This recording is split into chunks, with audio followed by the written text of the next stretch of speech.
telepono? Pulgaso. Ginawa mo akong pulgas, hindi man ako aso. Pulgoso. Hello, sigarapata ito. Eh sa pulgas, ginugulo mo ako eh. Ang nanay ko dati, talagang tinatawag na aswang sa ito. Nay, ba't ba sinasabing aswang kayo?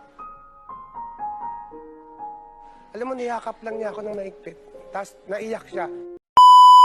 Ang mataba, pwedeng pumayat. Ang payat, pwede tumaba. Ang maitim, pwedeng pumuti. Pero ang taong walang jowa, Pwede nang matulog.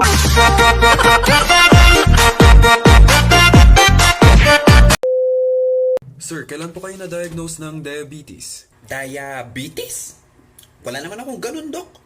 Pero sir, nakalagay po dito sa listahan ng gamot ninyo na may insulin ka? Yes, Dok. Para daw yan sa mataas kong sugar eh. Yes sir, para sa diabetes. Diabetes? Hindi. Nagsa-start yun sa J. J. Diabetes. Yes, Dok. Diabetes. Diabetes. Kailan pa po sir? Nung 2017 pa po, Dok. Kaya pala history taking is an art.